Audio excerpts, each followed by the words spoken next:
Ladies and gentlemen, good evening and thank you for joining us. My name's Brendan Thomas and I'm the CEO of AUSTRAC. And before I start, just like to acknowledge that I'm coming to you from the beautiful land of the Gadigal people here in downtown Sydney on a wonderful evening. In this evening's presentation, we're going to talk to you about the future of Australia's anti-money laundering and counter-terrorism financing regime and what those upcoming changes mean for businesses in the real estate sector. So first, I'm going to give you a high-level overview of the reforms and the relevance to the real estate sector. And then I'll introduce you to our Deputy CEO, Katie Miller. Katie's in charge of regulation here at AUSTRAC, and she'll cover the finer details of the reform and its practical application to your businesses.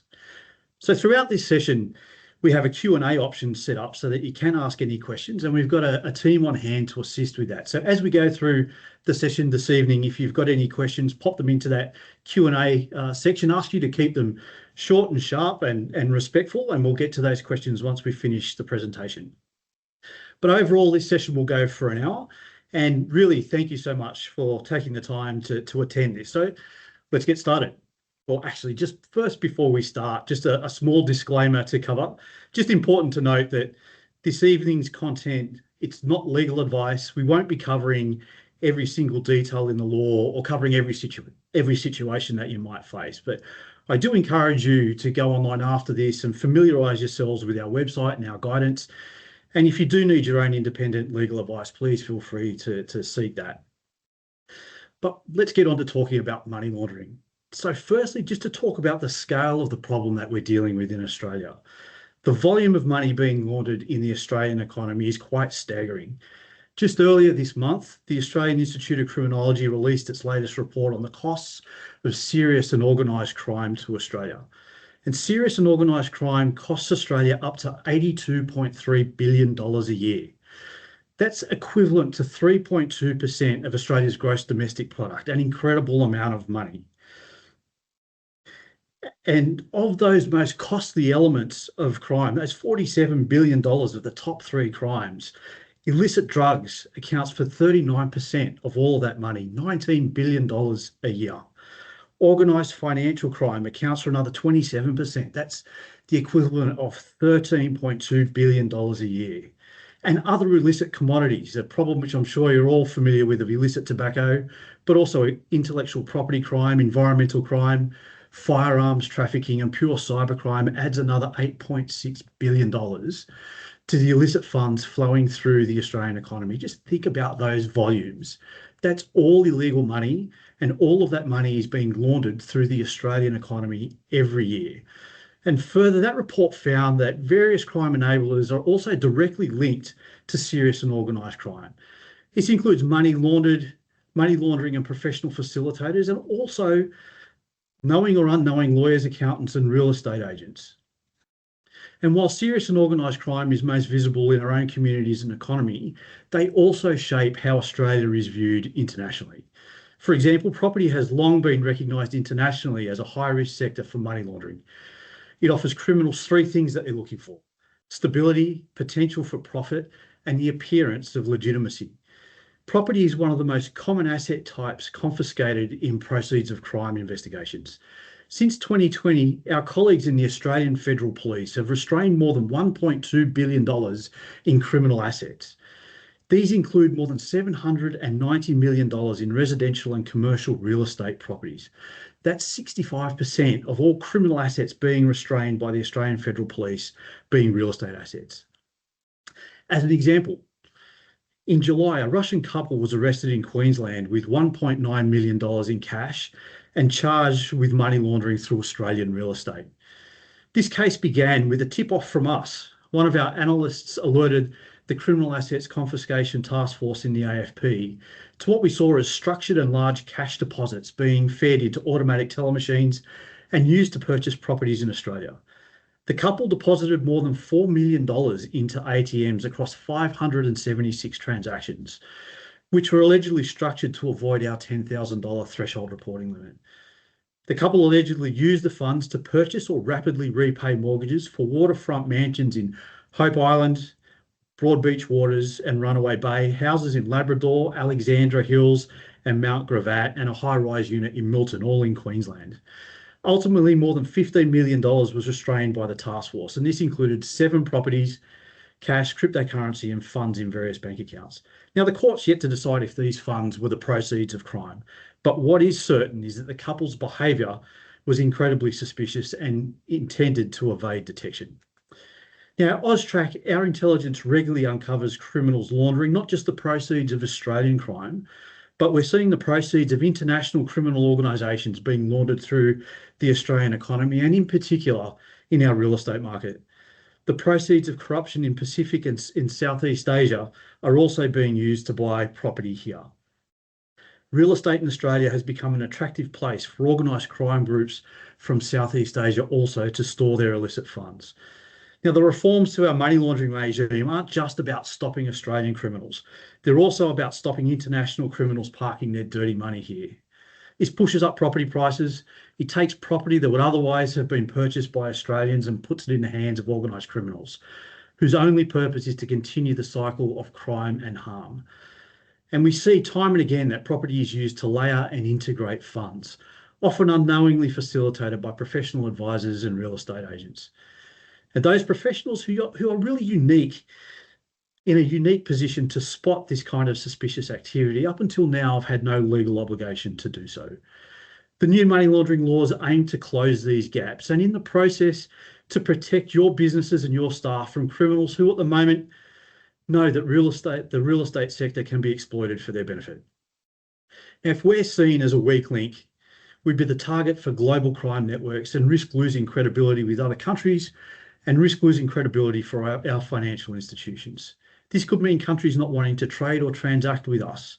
And we also have international obligations to meet global money laundering standards.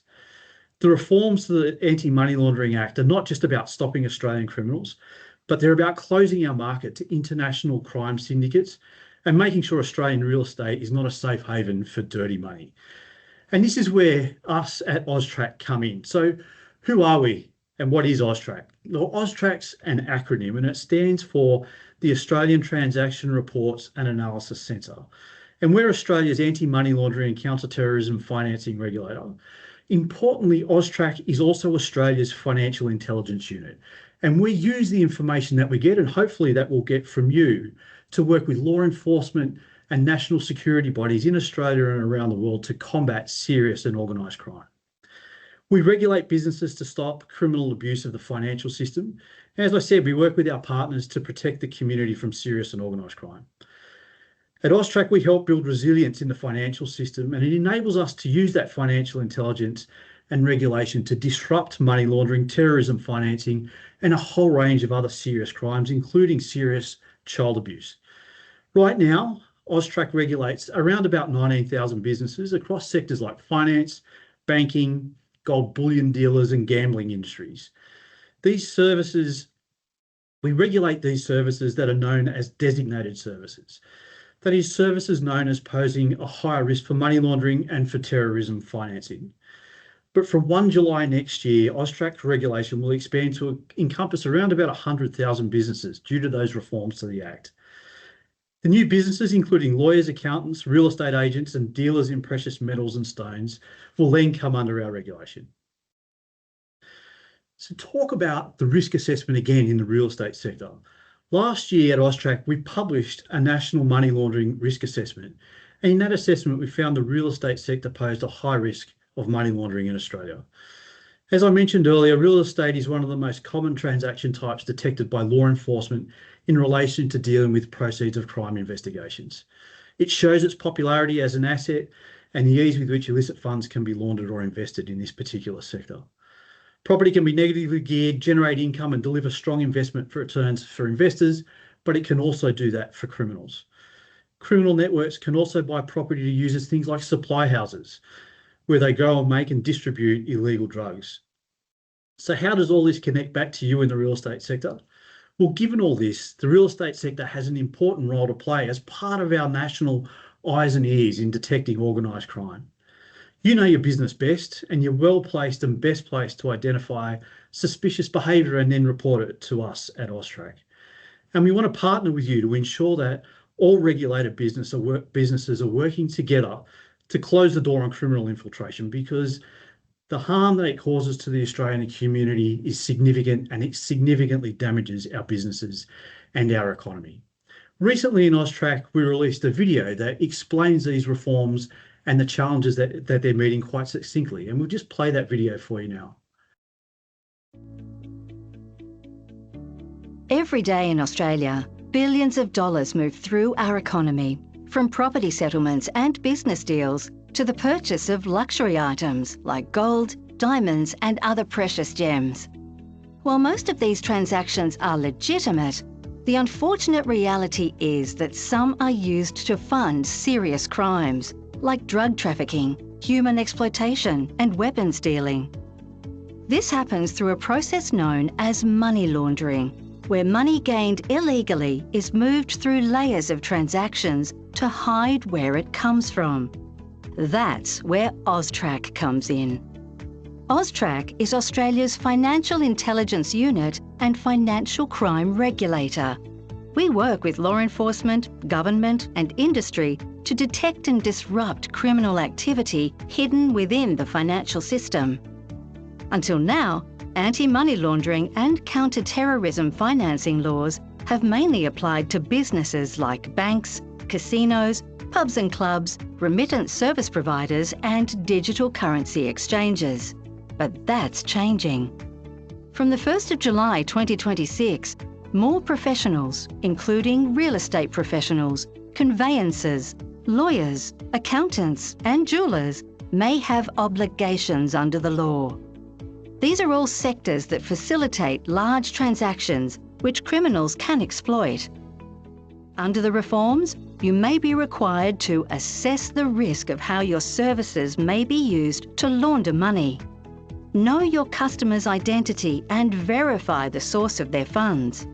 Maintain accurate records and report suspicious transactions to AUSTRAC. You're not in this alone. AUSTRAC will provide guidance, tools and training to help you meet your obligations with confidence. These changes are not just about ticking a box. They're about protecting your clients, your profession, and the wider community. Together, we can stop crime where it hides.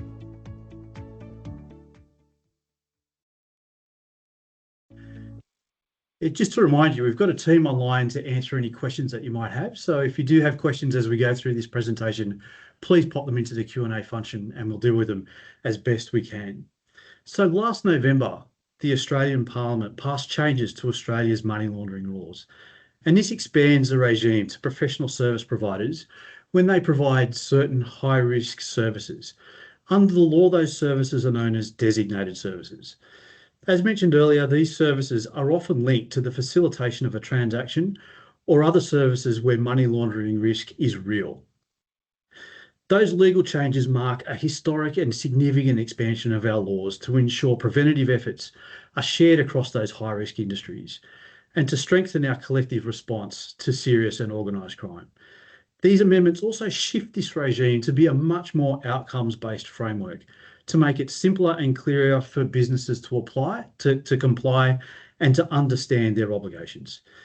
These changes also modernise the laws to reflect changing business structures, changes to technology, and also changes to those illicit financing avenues. Through these amendments, Australia can also better satisfy its international commitments to the international money laundering regulation body known as the Financial Action Task Force. Australia has a range of these international agreements, and Australia will be subject to an international compliance assessment by that global money laundering body next year. And regulating professional services is required under that regime. Comparable common law jurisdictions, places like the UK and New Zealand, already regulate these professions under their money laundering laws. And in fact, almost all countries in the world include real estate in its money laundering regulations. For a long time, Australia has been an international outlier, being one of the few countries in the world that didn't include real estate transactions under money laundering regulation. But our money laundering regime is only as strong as the sum of its parts. So looking ahead, the expansion of our regulation to new sectors, including yourselves in real estate, it will ensure that Australia has a much more robust system and one that closes the gaps that criminals are currently exploiting. But to get specific and talk about money laundering in the real estate sector, here's a real estate case study. A case study of a property purchase where the funds were suspected as being the proceeds of a crime. In this case, a person was seeking to purchase real estate and provided a $200,000 deposit in cash. The funds were handed to the real estate agent, who currently has no obligation to report that transaction or the source of those funds. The real estate agent then deposited those funds into their trust account. Within a 2-week period, that account also received a series of other domestic transfers from 3 different individuals controlling different accounts, who all referenced this same property. So what's suspicious about this, and why does it matter? Well, firstly, a large cash deposit in support of a property purchase is unusual. And additionally, the bank involved in this transaction doesn't have visibility of this customer, as the deposit's made directly to the agent. Secondly, there's a significant transaction risk, multiple direct transfers from third parties referencing the same property. The banks involved in that might not be aware of those other domestic transfers linked to that property purchase. It represents significant information gaps. And we also have a gap there in due diligence that would assist if the real estate agent was able to find out more about the source of funds and more about the customer purchasing that property. To put this case study into context, there's also many different entities involved in real estate transactions. For example, there are virtual asset service providers. Now, in the past, I would have said that this was a fringe example, but the reporting we're receiving here at AUSTRAC points to cryptocurrency being converted into fiat currency or traditional currency and then used to buy property at increasing rates. And we have strong concerns about cryptocurrencies linked to money laundering, cryptocurrency wallets linked to other suspicious wallets and linked to avenues on the dark parts of the internet. There's also the vendor and the buyer's bank, who will have insights into their customers' behaviour, who the customers are dealing with, and if they're accessing their accounts from overseas. There may also be separate banks providing mortgages for the vendor and potentially for the seller as well. Similarly, the banks hosting the real estate trust account and the conveyancer trust accounts are in a unique position to see the value of the funds moving, but often cannot see the underlying buyer or seller. As part of this chain, real estate agents usually engage face-to-face with the buyer or the seller and can get insights into those people that these other parties simply cannot. And finally, the conveyancer handles the contracts, settlements, and titles and is the closest to the controlling entities behind these purchases. We're committed to helping businesses comply and helping you understand what you need to do to address the financial crime risks in your business. The goal of the reforms is simple. It's to stop criminals exploiting legitimate businesses to wash their dirty money. This is not about adding unnecessary burden, but about protecting your business, your community, and the Australian financial system. Think about it. If I'm a business owner, the last thing I would want is to discover that my professional services and my reputation were exploited by organised crime. But right now, criminals know that they can use the real estate sector to further their enterprise. But from the 1st of July next year, that will change. From that date, real estate professionals who provide these designated services will have obligations under Australia's anti-money laundering laws. And we all have a role to play, not just in real estate, but in banking, in law, in accounting, in cryptocurrency, in any industry that's providing high-risk services. There's a responsibility to help protect Australia's financial system from this kind of criminal abuse. And by working together, we can close the door on criminal infiltration, reduce harm, and strengthen Australia's position as a safe place to do business. And now to get into the details of the new regime, and thanks for listening to me speak this afternoon, I'll hand over to our Deputy CEO, Katie Miller.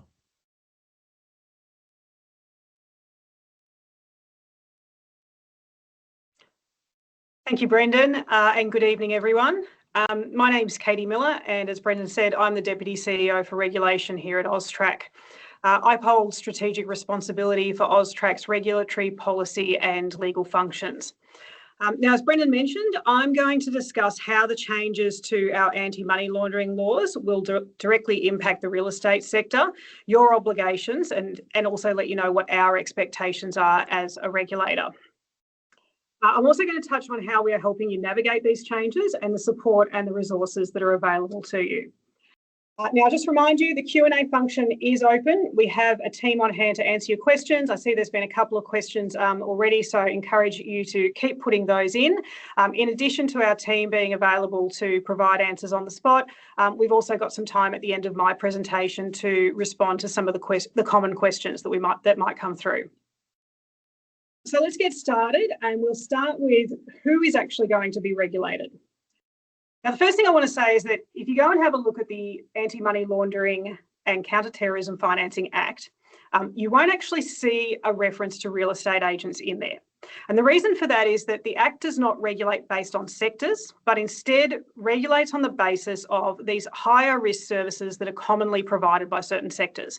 So while you won't see a reference to real estate agents, you will see a number of services that are commonly provided by real estate agents. And the Act refers to those as designated services. So from 1 July next year, if you broker the sale, purchase or transfer of real estate as part of a business, then you're providing a designated service and you will be regulated by AUSTRAC. And so that means that you need to comply with the Act and rules, and I'll come in a moment to what that means in practice. In terms of the types of transfers that we're talking about, it includes the transfer of property regardless of whether a financial transaction has taken place. So for example, if family members are transferring property between themselves.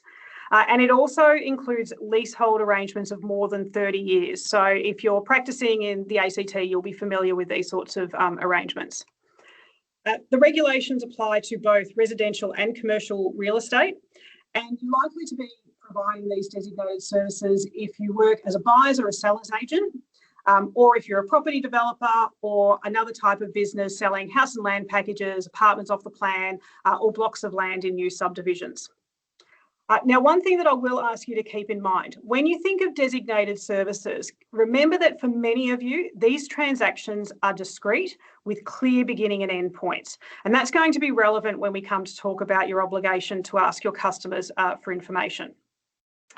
But before we get there, let's actually just go through the high level of what obligations you will have under the Act and rules.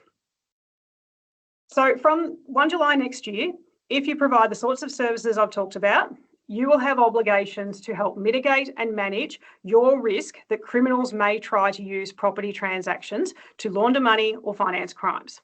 And there's essentially 6 key obligations.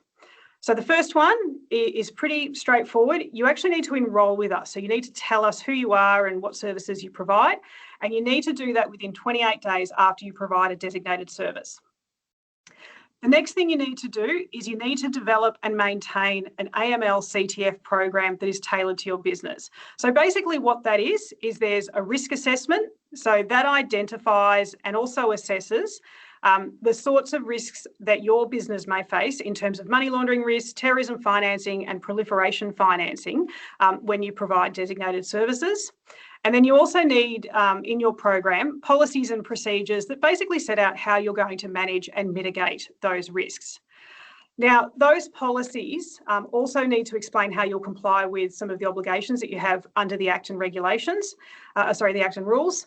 And those policies will need to be appropriate to the nature, size and complexity of your business. Now, can I say that doesn't necessarily mean that if you're a big business, you need to have a longer program, but it will mean that certain policies might need to be a bit more detailed than if you're running a smaller business. So for example, if you're a larger business, you've got hundreds of staff, you might need to have a bit more detail in there about how you're going to train your staff than if you're, say, a sole operator or you only have a few employees.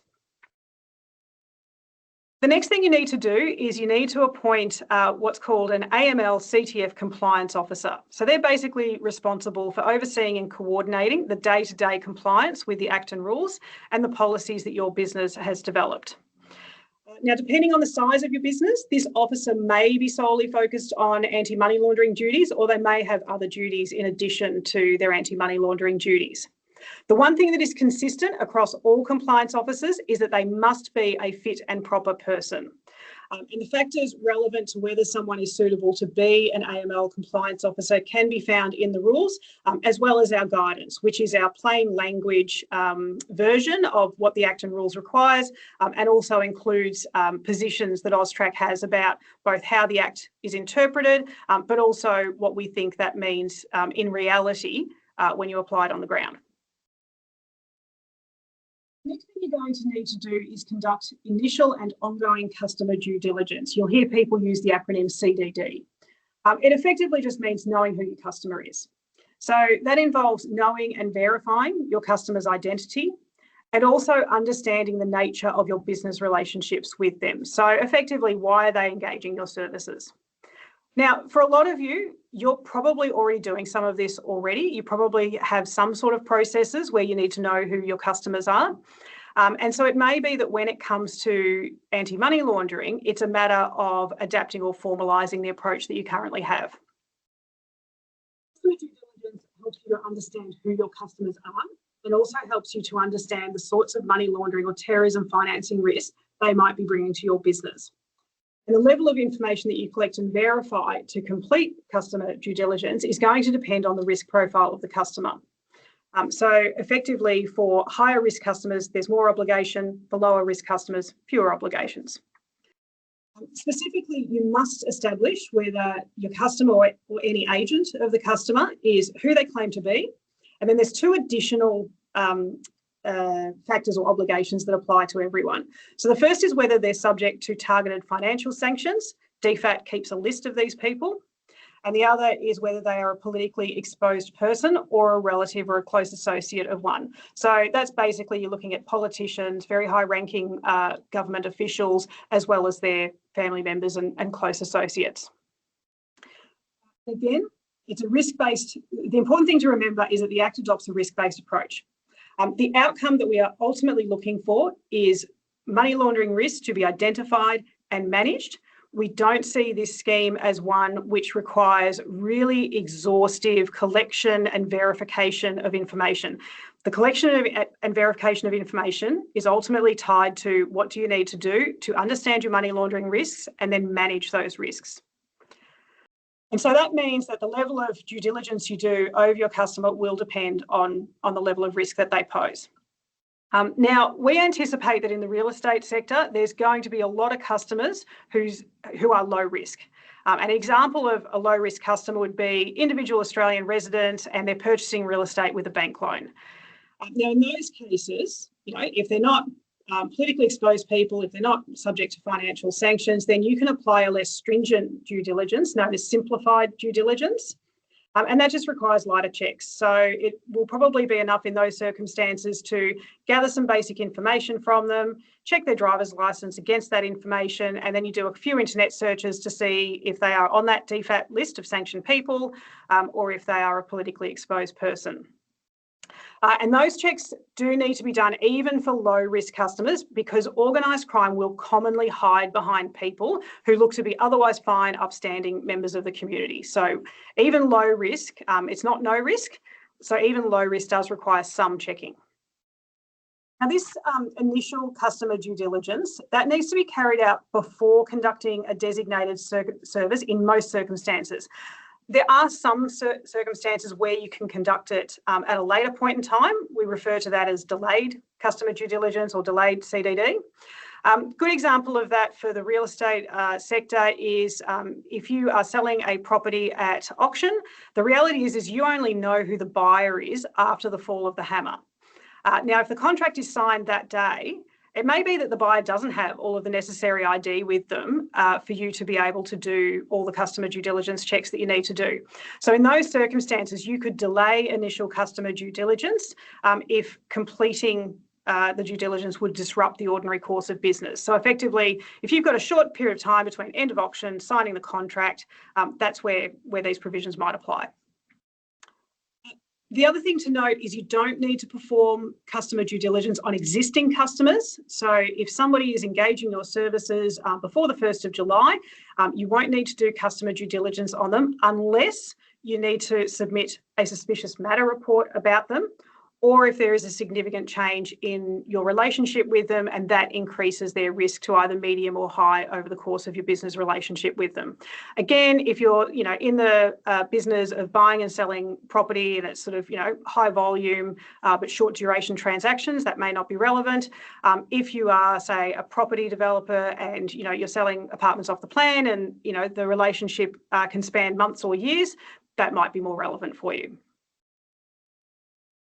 Now, can I just make the point that while customer due diligence is a vital part of your contribution to protecting Australia from money laundering and financial crime, we do not expect you to be police officers or investigators. So you don't need to know everything about your customer. You need to know enough so that you know who they are and why they are engaging your services, so you can assess their money laundering risk, and just sort of be on the lookout for things that are unusual or suspicious.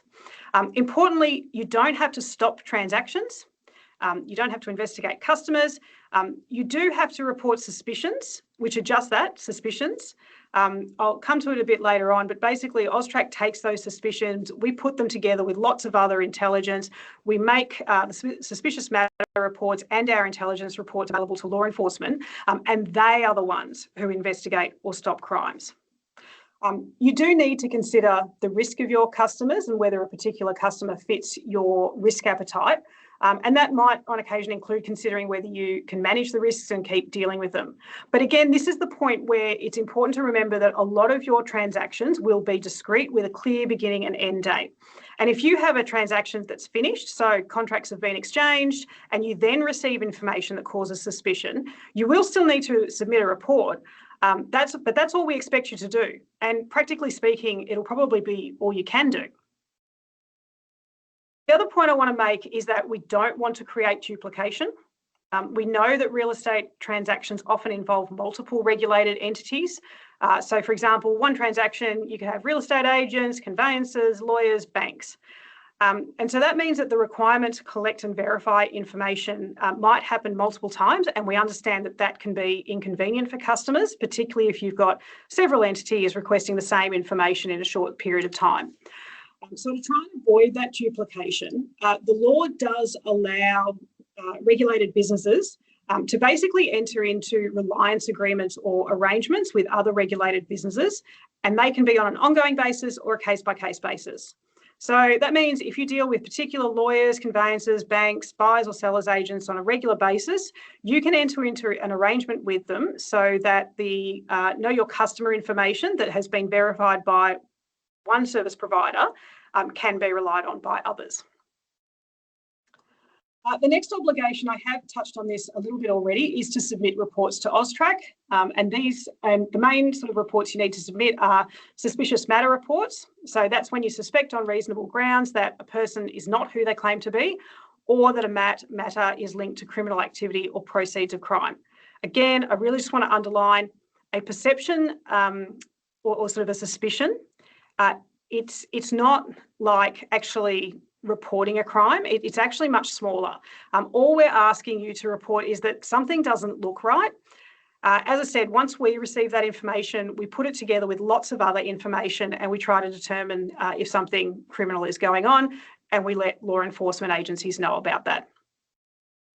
The next sort of report is threshold transaction reports. So this is where you have an individual cash transaction value at least 10,000 Australian dollars or the foreign currency equivalent.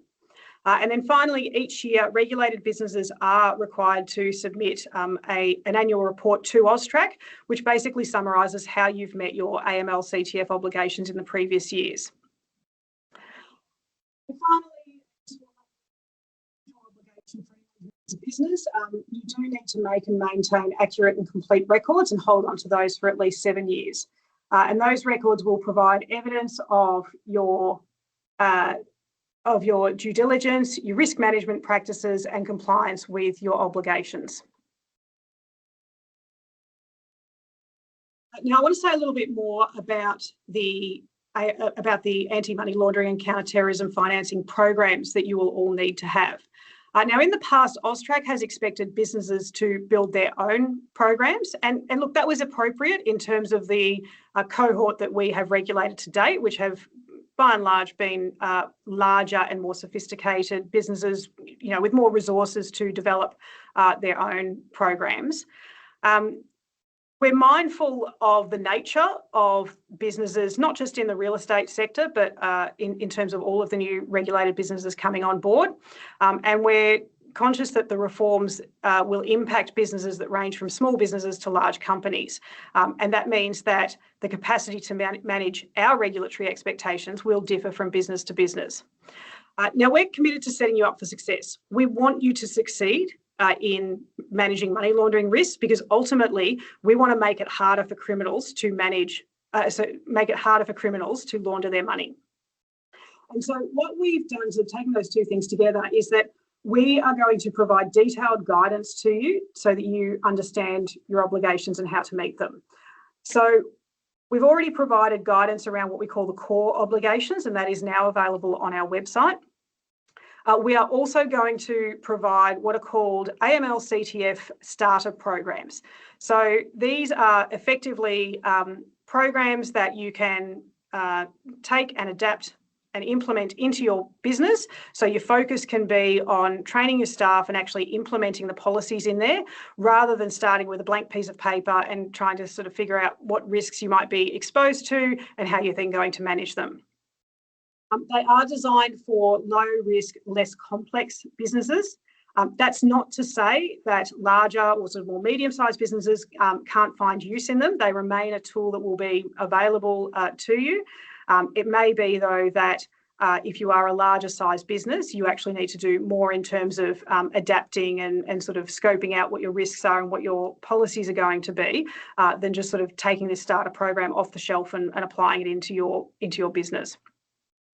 But for those low risk, less complex businesses, the starter programs are a ready to adapt programs. So they'll include a preliminary risk assessment and policies to help you manage your obligations. They do still need to be tailored to reflect the specific nature, size and risks of your business. So it's your responsibility to ensure that the program is appropriately adapted to the type of risk that your business faces. We expect to release this information in late January 2026. The sector-specific guidance will be, as the name suggests, specific to each sector.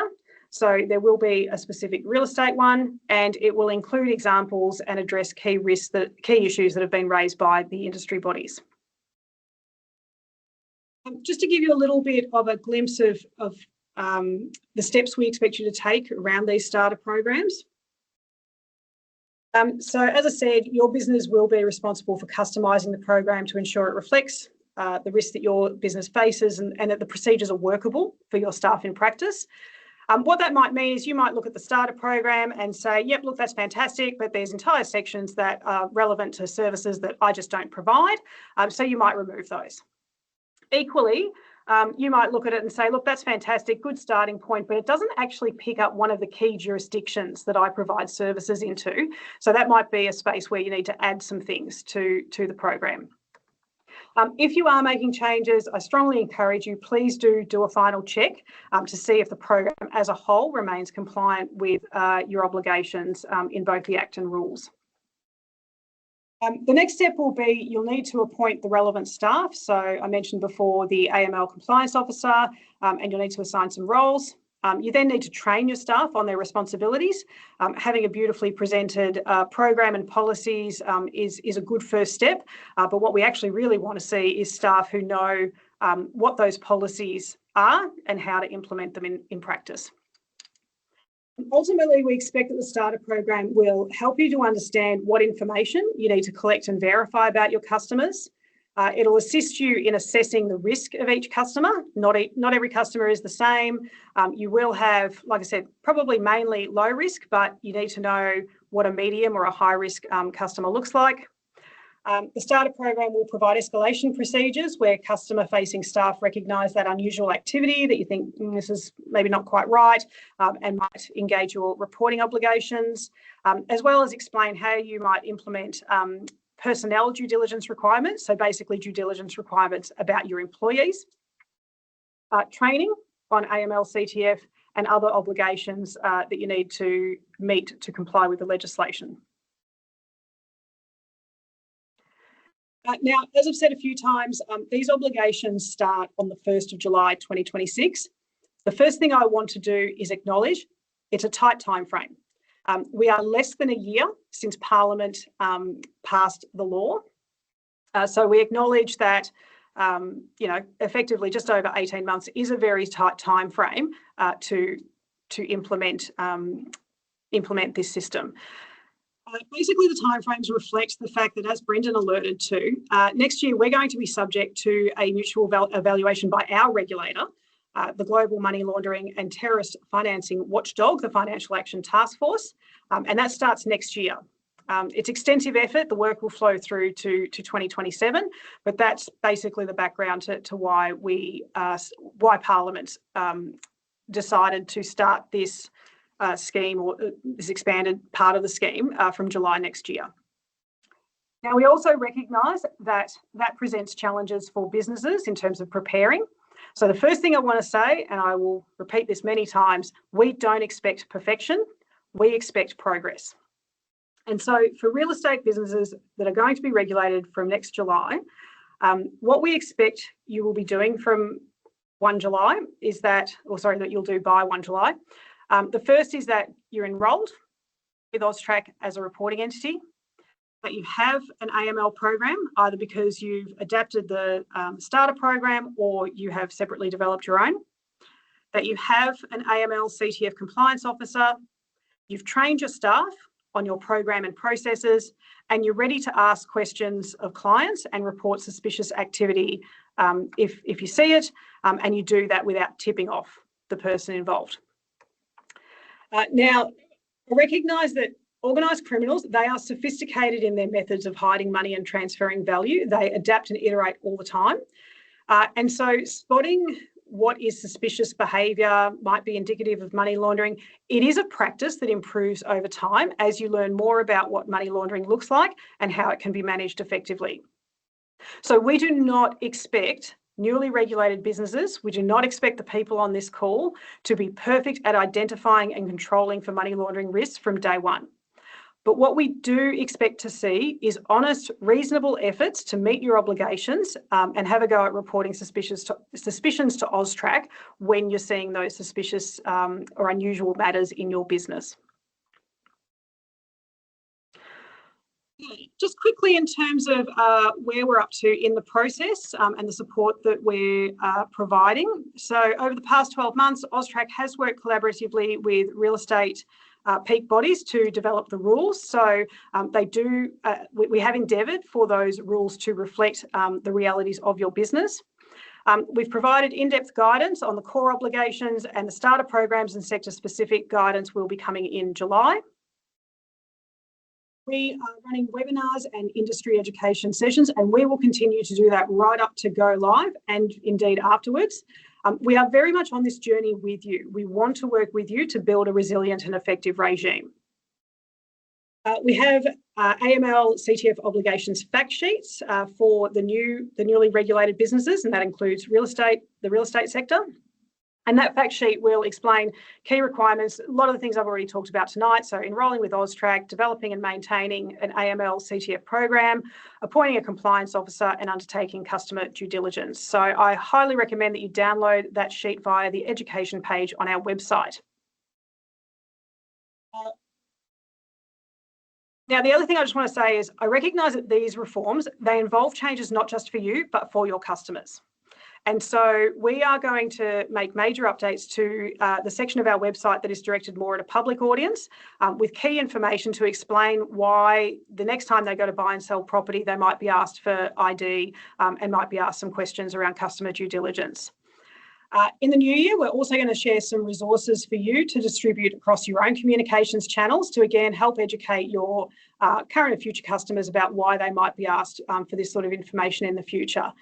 And that's likely to include a suite of supporting materials such as social media assets, messaging for e-newsletters, and posters to display at your front desks. We're also going to be doing a communications campaign that is focused on raising awareness with the public about the impact of the changes. And that's been informed by industry feedback and user testing. And we intend to launch that campaign probably closer to when the reforms are actually coming into effect for your sector, so closer to that 1 July date, so that it's providing the information at a time that's relevant to your customers. And we're also looking at supplementing that communications campaign with paid advertising to the public, and that we'll look to launch that around March to June of next year. So what can you do right now? The first thing you can do is you can understand your AML CTF obligations.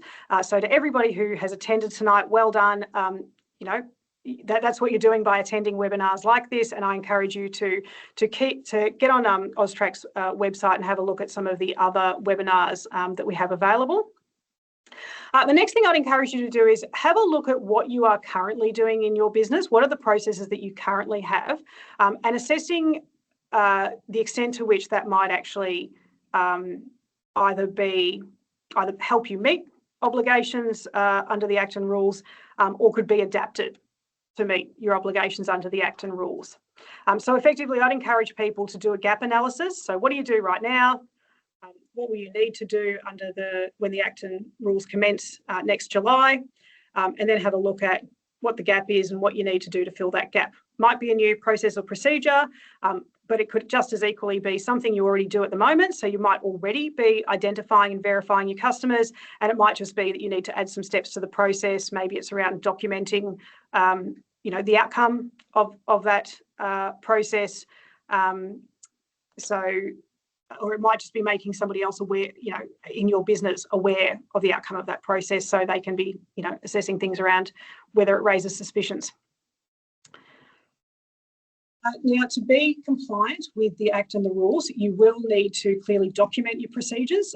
So, every business, I know that every business has got a combination of things that are written down and things that are in people's heads. To comply with your anti-money laundering obligations, you do need to write these things down. The next thing I'd encourage you to do is check out our core guidance, and when the sector-specific guidance becomes available, please check that out as well. We would encourage you, if the information that is in the guidance works for your business, as in you read it, you say, yep, that makes sense, I can incorporate that into my own program or my own policies and procedures, please do that. And then finally, I encourage you to stay informed about AUSTRAC's education initiatives and tools. You can do that in a few ways. You can keep a regular eye on our website. We are uploading information, I think it's almost on a weekly basis at the moment. And you can also subscribe to our newsletter called In Brief, and we publish that roughly bi-monthly. So that's what I wanted to convey to you. It's now time for questions. So I haven't been keeping an eye on the chat, but I'm assuming that questions have been coming through.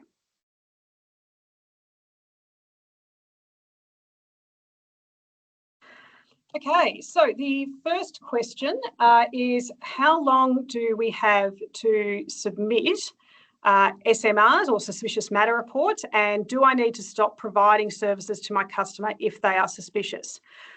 So suspicious matter reports, you've got two timeframes to keep in mind. The first one is if your suspicion relates to terrorism financing. So if you think that somebody is engaging your services because they want to fund terrorism, that's really critical, that's really important and urgent. We need that report within 24 hours. If, on the other hand, and this is going to be most of your cases, if the suspicion is more that you think that the transaction might be related to money laundering or some other offence, that needs to be provided to us within 3 business days. Now, again, I want to underline the point, you are required to report suspicions. You're not expected to prove wrongdoing. The Act does refer to this idea of having reasonable grounds for the suspicion. That's basically looking at what is the information or the circumstances that are making you think, this is not quite right, this is a bit suspicious, this is a bit unusual. I often encourage people, if you have a gut reaction to something, just sit with that gut reaction for a little period of time and think about what is it about this situation that is causing me concern. It's also where your policies and procedures can be really helpful. So if your policies and procedures call out certain things that are suspicious, that can sometimes give you a head start on why something doesn't feel right. If you do submit a suspicious matter report, you will need to do the extra or enhanced customer due diligence that applies for high-risk customers. So thank you for that question. Next question. If a solicitor is involved in the transaction, is there an assumption that they will be doing the AUSTRAC due diligence, and so then can the real estate agent depend upon the solicitor's research? So as I said, the law does allow for regulated businesses to rely on each other's customer due diligence checks. But to be able to rely on somebody else's customer due diligence checks, you need to actually have an arrangement with them. Now, it can be case by case. So you might have a particularly significant transaction. You know that you're going to be dealing with the same people for the life of this transaction. You might say, look, let's share the burden. Let's work out how we can rely on each other's customer due diligence. On the other hand, it might be you deal with the same lawyer over and over. You say, look, again, let's share the burden. Let's enter into an arrangement. So you need to have that arrangement or that agreement, because that's effectively going to spell out who's doing what and when can you rely on each other's customer due diligence. If you don't have one of those arrangements in place, then yes, you do still need to do the customer due diligence yourself. Okay, next question is saying that it all makes good sense. So thank you, that's good to know. But it is this question of why hasn't the government provided the program without cost to regulated businesses to do their work, and that small businesses are already struggling with the costs? Yes, this is a valid question, and it is one that I might ask Brendan to answer. Yeah, thanks, Katie. As Katie mentioned earlier, we've been really conscious of the fact that these new regulatory obligations are applying to lots and lots of small businesses. And in designing the rules and the guidance, we've been doing that in partnership with business groups so that we make sure that we do fully understand the business environment that these regulations are falling into. And as Katie mentioned, we're working with those business groups, in particular in the real estate sector, to design these starter programs. And the whole objective of us doing that is to try and make it as easy as possible for small businesses to understand their obligations and then to be able to comply with those obligations without any great expense. That is, without having to go and hire people to build programs for you. We're doing that for you. And a commitment from AUSTRAC is to continue to provide information to you as regulated businesses about your obligations, but also about money laundering as a problem. As we understand money laundering in the real estate sector more and more, we'll provide you more information about what to look for, where to tune your programs to, the kinds of things that you might want to report, and also where we're taking action against other businesses or criminals who are active in the real estate area. So we are doing everything we possibly can to make it as simple and as easy for small businesses to comply with these legal obligations. And we'll continue to engage with the real estate industry associations to get constant feedback on people's experience complying with these regulations so we can make improvements as we need to.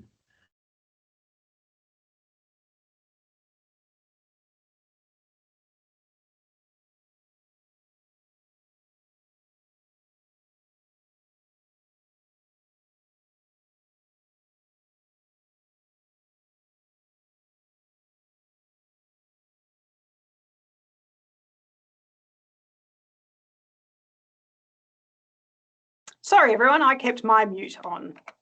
Had to happen at least once, and I'm the one who got it. So if that was on your bingo card, you can check it off. Question about why does the real estate sector need to be regulated, since banks and other financial service providers are already covered by the anti-money laundering and counter-terrorism financing laws? So as Brendan said in his presentation, it's because we do have information that indicates that real estate is an attractive mechanism for laundering money. And our national risk assessment, which was published last year, it's available on our website, it did find that the real estate sector poses a very high money laundering risk in Australia. So some of the reasons for that are the same reasons that you or I would want to invest in property. There's market stability, the prices go up. Can I say that is unusual in money laundering? A lot of the time, money launderers have to take a cut and actually lose money. Real estate is the opposite. They could actually make money as well as being able to clean and give the air of legitimacy to their dirty money. And there's also, you can actually earn income from it. So it's one of the most common asset types that is confiscated in proceeds of crime investigations. The other thing I would say about this is that remember that the obligations on regulated businesses are to, understand who their customers are and report suspicions. It's not to conduct the full investigation. And so It means that different people in a transaction will see different information about a customer. And sometimes the information or the picture that we might get from banks will only be part of the picture. The part of the picture that you can see is incredibly valuable. And so the reason that the law is extending to real estate agents is both because of the risk, but also because you see things that the banks can't, and that's incredibly valuable to us finding the money launderers.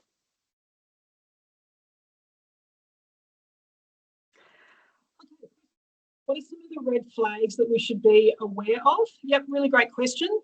So we're really looking for things that are unusual. So here are just some examples. It's not a complete list. Transactions that are unusually large or complex. Complexity is a great way to hide money. So if you've got something that involves, customers with multiple layers, so, a trust and a company and, multiple agents, things like that, that might be somewhere where you just need to ask a few more questions. Large transactions, money launderers do like efficiency. So if they can find a way of hiding money, large sums of money in one go, they will take that.